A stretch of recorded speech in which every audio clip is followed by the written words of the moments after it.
সবার থেকে আলাদা। ওই আমটা পাকা এবং রসে ভরা। ওই আমটা চিন্তা করতে পারতো, আবার কথাও বলতে পারতো। একদিন আমটা ভাবলো, একটা কাজ করি, গ্রামের আশেপাশে ঘুরে আসি, একটু মজা করে আসি। সবাই আমায় দেখে একেবারে অবাক হয়ে যাবে।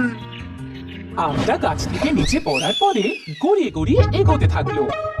রাস্তায় একটা খরগোশের দেখা পেল। আরে দাঁড়াও, আমি তোমাকে খেতে চাই। তুমি আমায় খেতে পারবে না, কারণ আমি হলাম এক জাদু আম। আমি তোমার আগে পালাবো, তুমি কি করে আমায় খাবে? এই কথা বলে আম দ্রুত গতিতে গড়াতে গড়াতে জোরে জোরে দৌড়তে লাগলো। দৌড়তে দৌড়তে খরগোশ বলল, আমি কিন্তু খুব জোরে দৌড়তে পারি, দেখবে আমি তোমায় ধরে ঠিক খেয়ে নেব।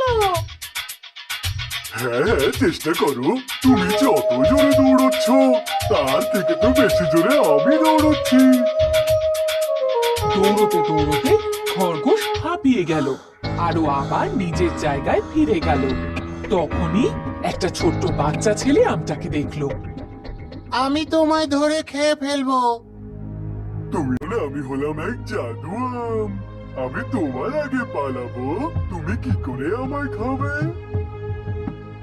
আম খুব দ্রুত গতিতে দৌড়তে থাকলো আর ওই ছোট্ট বাচ্চাটা ওর পিছনে দৌড়তে লাগলো। তখনই একজন মহিলা এলো আর বলল, কি সুন্দর দেখতে আমটা, আমি এখন এটাকে ধরে খাবো। তুমি আমায় খেতে পারবে না, কারণ আমি হলাম এক জাদু আম। আমি তোমার আগে পালাবো, তুমি কি করে আমায় খাবে? তখনই একজন শিকারী এলো আর বলল, আমিও এই আমটাকে খেতে চাই। তুমি আমায় খেতে পারবে না, কারণ আমি হলাম এক জাদু আম। আমি তোমার আগে পালাবো, তুমি কি করে আমায় খাবে?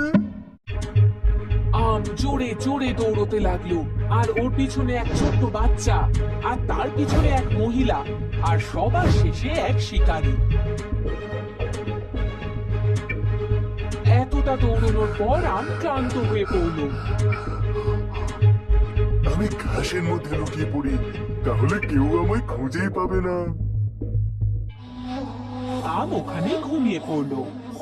বাচ্চা, মহিলা আর ওই শিকারী আমটাকে খুঁজতে খুঁজতে ক্লান্ত হয়ে পড়লো, আর তারপর সবাই নিজের বাড়ি ফিরে গেল। আম ওখানেই বেশ কিছুদিন পড়ে থাকলো, আর একদিন আমটা শুকিয়ে পচে গেল আর পোকাও পড়লো তাতে।